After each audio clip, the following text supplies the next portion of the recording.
Amen? Di ba? Sana lahat ng umangarap dito sa altar, sana ganun yung dahilan. No? Sabi ba, bakit ba kayo nagpapakasal? Tinatanong sa interview, mayroon man sasabi, Father, gusto na namin lumagay sa tahimik. Sabi ko, akala nila yun. Dito lang. Sabi, Father, gusto na namin lumagay sa tahimik. Father, gusto na namin magkaroon ng baby. Father, gusto namin humiwalay from our parents. No? Lahat yun valid. Those are essential aspects of married life. But I'm waiting to hear one very important answer. Gusto kong marinig na sabihin nila sa akin, Father, kasi mahal ko siya at hindi ko kayang mabuhay kung hindi siya yung aking magiging kasama. Sana yun yung narinig kong sagot. Di ba? No? So yan. Paul and Abigail, kaya nga ngayon, gagawin ninyo yung patibigay ng sarili sa bawat isa. Okay? Alam nyo, sa sakramento ng kasal, yung salitang ako at yung salitang ikaw, no? Ako at ikaw, kayong dalawa, nawawala na yon pagkatapos ng kasal.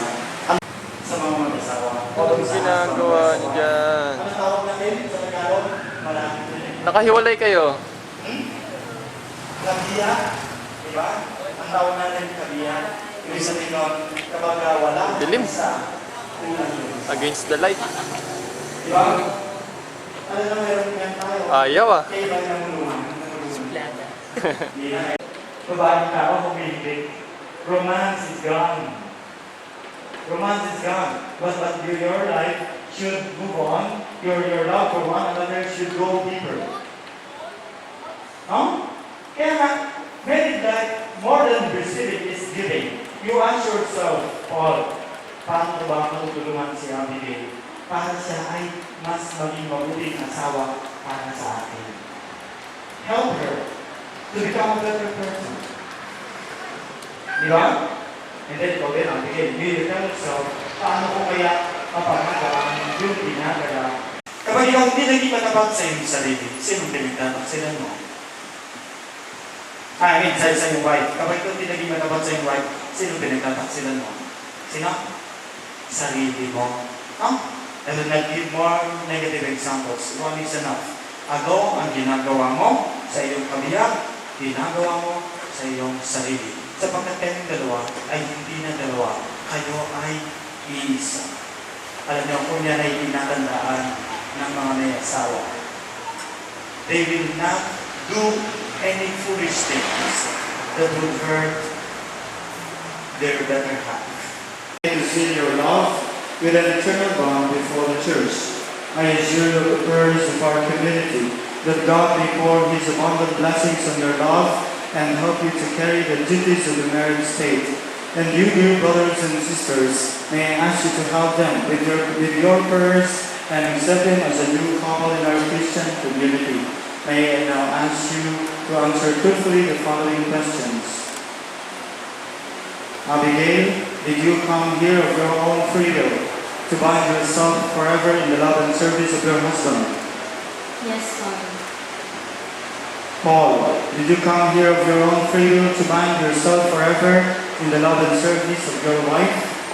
Yes, Father.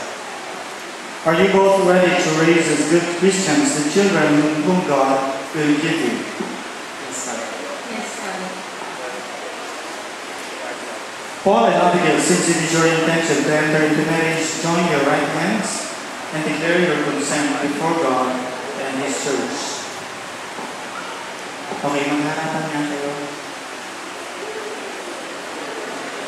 Paul, habang sinasabi mo itong mga salitang ito, gusto ko tingnan mo si Abigail. Ha? At walang kukurap. Ha? Ang kukurap. Sakit sa mata? Kaya niya. Sige. Abigail. I'll take it to be my wife. I promise I'll keep you in good times and in bad. In sickness and in health. In love and honor all the days of my life. I I, Abigail, take you Paul, in the custom, I promise to be true to you in good times and in bad, and in sickness and in health. I will love you and honor you all the days of my life. Grant us, O Lord, this is all your commands from this day forward, for better and for worse, for richer and for poor, in sickness and in health, and for bless us. And I, with the authority of the church, calling on all those present here as witnesses, confirm and bless the bond of marriage which you have contracted in the name of the Father, and of the Son, and of the Holy Spirit. Amen. Amen. Pakidala na po dito ngayon yung mga aras at singsing sa unahan.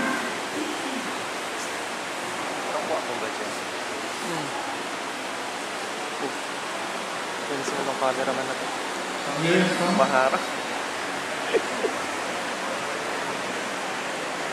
Nasa yung rings, yung singsing nasa.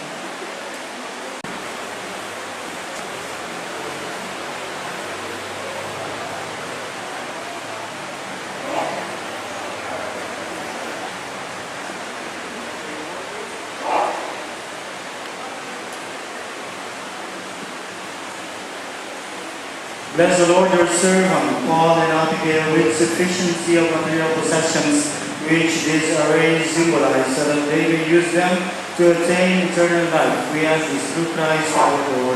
Amen. Who will wear these rings, may they ever live in mutual love and in unbroken loyalty. We ask this through Christ our Lord. Amen.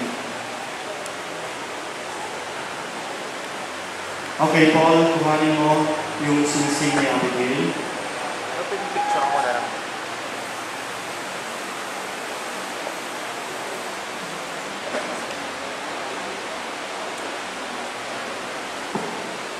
Okay, ikita ulit sa kanya. Damahin nyo yung mga salita na ngayon ay yung bibigyan. Abigail, wear this ring as a sign of my love and life. In the name of the Father, and of the Son, and of the Holy Spirit. Amen. Oh, Okay, Abigail, we give the ring to Paul. Paul, where is the ring? So the sign of my love and life. In the name of the Father, and of the Son, and of the Holy Spirit. Amen. Okay, kuhanin mo yung oras. Ang dito siya.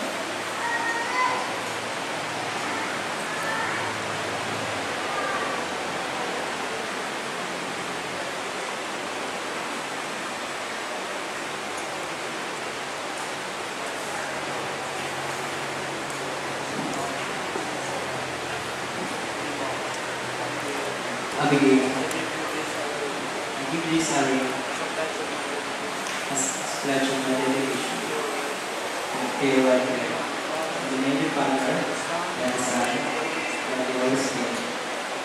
Amen. And then second.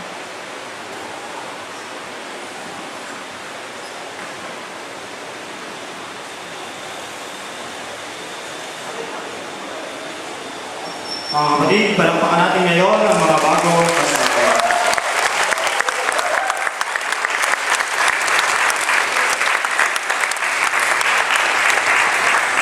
Okay, Paul, you may now greet your wife with a sweet kiss.